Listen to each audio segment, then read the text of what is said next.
என்ன யாஷிகா சோகமா உட்காந்துருக்க? அம்மா எனக்கு ஸ்நாக்ஸ்க்கு எதனா பண்ணி தாங்களே. என்ன பண்ணி தரட்டும்? காலிஃப்ளவர். எதுல? ஏர் ஃப்ரையர்ல. ஓகே பண்ணலாமா? பண்ணலாமே. ஆல்ரெடி ப்ரிப்பேர் பண்ணி வச்சிருந்தது அழகா அடுக்கிடலாமா?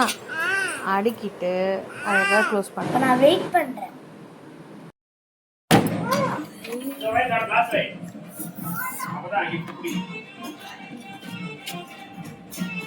Plan success.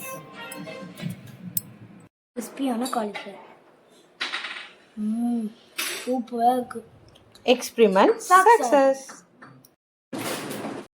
லைக் பண்ணுங்க, ஷேர் பண்ணுங்க, கமெண்ட் பண்ணுங்க. மறக்காம சப்ஸ்கிரைப் பண்ணிடுங்க. Bye bye. சும்மா